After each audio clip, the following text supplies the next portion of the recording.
Hindenburg report में सेबी प्रमुख पर लगे आरोपों के मामले में जेपीसी से जांच कराने की मांग को लेकर प्रदेश कांग्रेस ईडी दफ्तर के सामने लगातार अपना विरोध जाहिर कर रही है, विरोध प्रदर्शन कर रही है। इसमें कांग्रेस के वरिष्ठ नेता शामिल हुए हैं। आपको बता दें कि कांग्रेस के प्रदेश अध्यक्ष गोविंद सिंह डोटासरा ने कहा कि हिंडनबर्ग रिपोर्ट में यह साफ जाहिर हो चुका है कि सेबी चीफ ने गड़बड़ी की है और इसकी जांच जेपीसी गठित कर कराने की हम लगातार मांग कर रहे हैं। साथ ही इस प्रदर्शन में कांग्रेस के काफी नेता शामिल हुए और आपको बता दें कि कांग्रेस विधायक हरीश चौधरी भी इस प्रदर्शन में शामिल हुए और उन्होंने मंच को संबोधित भी किया। तो क्या कुछ कह रहे हैं हरीश चौधरी, दिखाते हैं आपको इस वीडियो में। आज से 10 साल पहले नरेंद्र मोदी जी बहुत लंबे चौड़े अपनी भाषणों में जिक्र करा करते थे कि विदेशी धन जो देश से बाहर गया हुआ है वह देश में लेकर आएंगे और 15-15 लाख रुपए में हर परिवार को देंगे,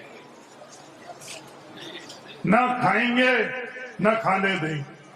तो पिछले 10 वर्षों के अंदर इस देश के अंदर, देश की सरकार के अंदर दुनिया में सबसे ज्यादा कहीं भ्रष्टाचार हुआ है तो भारत में।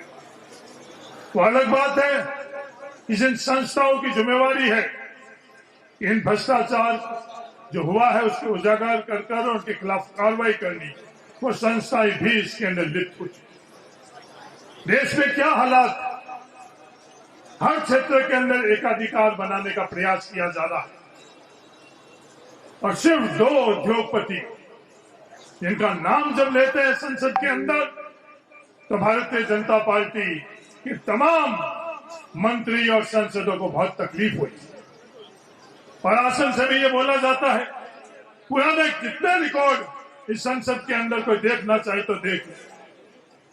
कई दफे उस वक्त पूंजीपतियों के संदर्भ के अंदर इस बात का उल्लेख होता था, टाटा और बिरला, कभी भी किसी संसद ने उसकी आपत्ति नहीं करी।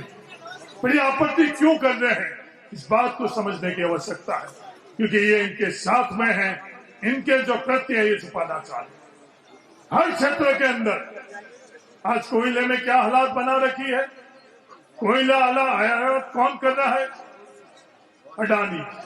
और हर राज्य सरकार को विवश किया जाता है कि कुछ प्रतिशत वो आयातित कोयला ही उस बड़े दरों के अंदर उनसे खरीदा जाए। आज देश के अंदर एक लंबा किसान आंदोलन चला। लंबे किसान आंदोलन के अंदर किसानों के मजबूती के लिए, के हक और अधिकार के लिए किसान संघर्ष कर रहे थे।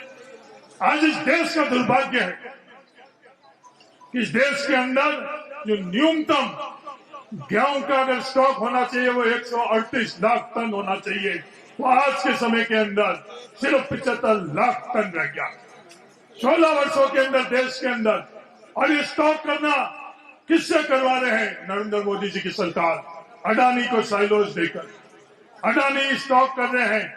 और पिछले दिनों के अंदर 8% तक गेहूं की जो दर है वो बढ़ी। गेहूं के अंदर अडानी, कोयले में अडानी, पोर्ट में अडानी, एयरपोर्ट में अडानी, हर क्षेत्र के अंदर अडानी कैसे और कैसे इस देश को लूटे।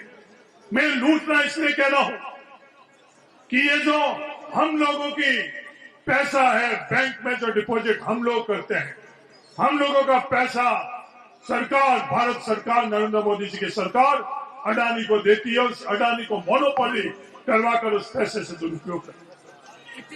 हिंडनबर्ग ने कुछ महीने पहले इस बात का उजागर किया कि खुद अपनी शेल कंपनियों के मार्फत से जो स्टॉक मार्केट है उसके अंदर अडानी पैसा डाल रहे हैं, वो कानूनन तौर के ऊपर बिल्कुल गलत। इससे पहले भी ऐसी गलतियां हुई। हर्षद मेहता ने ये गलती करी थी तो उस वक्त भारत सरकार ने जेपीसी का गठन किया और दूध का दूध और पानी का पानी हुआ। दोषी जितने भी थे उनके सबके खिलाफ कार्रवाई। सुप्रीम कोर्ट ने आदेश दिया कि इसकी जांच सेबी करे, पर सेबी चुप, मौन, ये जांच क्यों नहीं करनी थी? वो पूरी देश और दुनिया को लिए बहुत बड़ा प्रश्न था। हमारे देश के अंदर इसके बारे में जांच और खोज होनी चाहिए, पर सभी संस्था मौन है। सभी संस्था A1 और A2 के साथ में है, निष्पक्ष नहीं रही। इसलिए हम लोगों का देश का दुर्भाग्य है कि दुनिया के अंदर दूसरे जगह बैठे हुए के हिंडनबर्ग उस बात का उजागर कर रहा है। ये घोटाला है क्या? जो बाहर जो सेल कंपनी है, जो अवैध कंपनी है, जिनमें काला धन रखा जाता है, वो खुद कंपनी का मालिक और कोई नहीं है, गौतम अडानी का भाई है। और उस कंपनी के अंदर और किसी का पैसा नहीं है।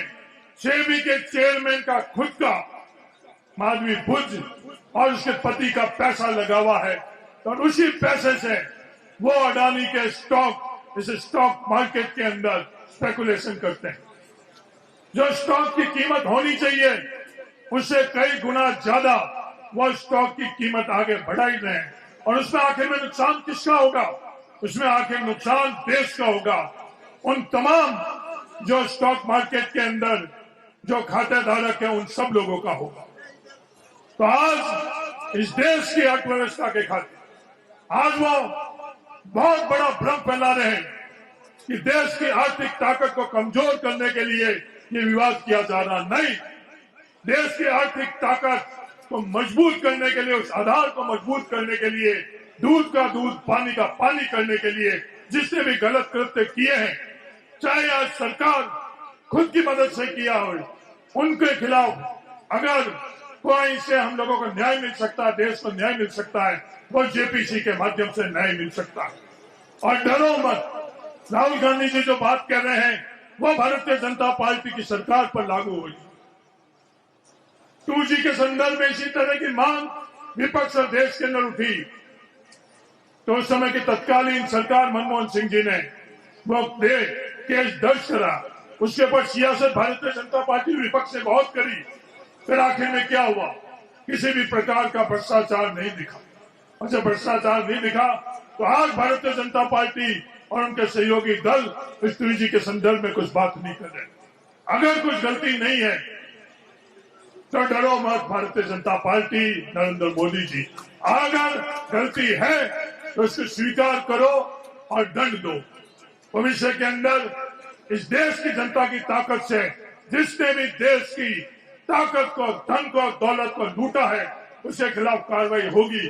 सिर्फ 60 महीने का हम लोगों को इस लोकतंत्र के अंदर अधिकार मिलता है। 60 महीने बाद जनता के बीच में जाकर और उस अधिकार को हमको वापस रिन्यू करना पड़ता है। मुरारी मीना जी ने जैसे कहा, आने वाले समय के अंदर देश की जनता जान चुकी है। मजबूती से हम सब लोग, कांग्रेस के प्रत्येक कार्यकर्ता देश की जनता के बीच में सच्चाई लेकर जाए और उनके खिलाफ हम लोग एकजुट होकर, जैसे लेटरल एंट्री के अंदर यू टर्न करवाया, उसी तरह से इसमें भी यू टर्न कराए। ये आह्वान करने के लिए आज देश के हर राज्य के अंदर ये धरना दिया जा रहा है ईडी के सामने। धन्यवाद। जय हिंद।